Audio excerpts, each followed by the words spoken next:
विशाल अग्रवाल आणि सुरेंद्र अग्रवाल दोघांनाही 31 मे पर्यंत एकत्रित पोलीस कोठडीत पाठवण्यात आलंय। ड्रायव्हरचा मोबाईल जप्त करायचा आहे, घरातील सीसीटीव्ही फुटेजमध्ये छेडछाड कोणी केली याचा तपास करायचा आहे आणि यासाठी दोघांच्या पोलीस कोठडीची मागणी सरकारी वकिलांनी केली।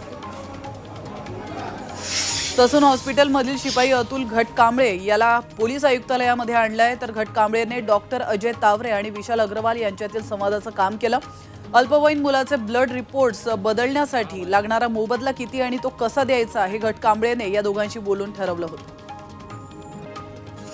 डॉक्टर अजय तावरेंना अधीक्षक पदासाठी शिफारस पत्र देण्यावरून आमदार सुनील टिंगरे यांनी स्पष्टीकरण दिलंय। लोकप्रतिनिधी असल्यानं अनेक जण माझ्याकडे शिफारस पत्र घेण्यासाठी येत असतात असं टिंगरेंनी म्हटलं।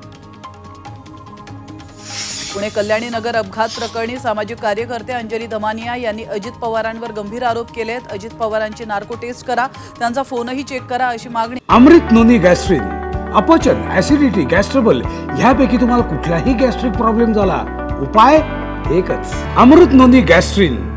अंजली दमानिया यांनी केली आहे। पत्रकार परिषदेमध्ये ते गांगरल्यासारखे वाटत होते असं देखील त्या म्हणाल्या।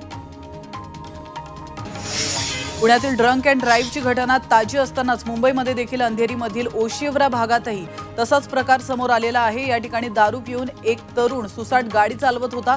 विशेष म्हणजे गाडीचा पुढचा टायर फुटलेला असतानाही तो त्याच परिस्थितीमध्ये गाडी चालवत होता। मात्र पोलिसांना पाहताच तो पळू लागला, तेव्हा पोलिसांनी त्याला ताब्यात घेतलं। नाशिकच्या अंबडमध्ये बनावट नोटा बाळगणाऱ्याला पोलिसांनी अटक केली आहे। त्याच्याकडून 500 रुपयांच्या 30 बनावट नोटा जप्त करण्यात आल्या।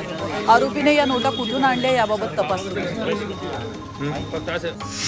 वाशिम शहरामध्ये पोलिसांनी स्कूल बसमधून 10 लाखांचा गुटखा जप्त केला आहे। त्याचप्रमाणे आरोपी बस चालकाला अटक करण्यात आली आहे। या प्रकरणी पोलिसांनी गुटखा आणि स्कूल बस असा मिळून एकंदर 40,80,018 रुपयांचा मुद्देमाल जप्त केला।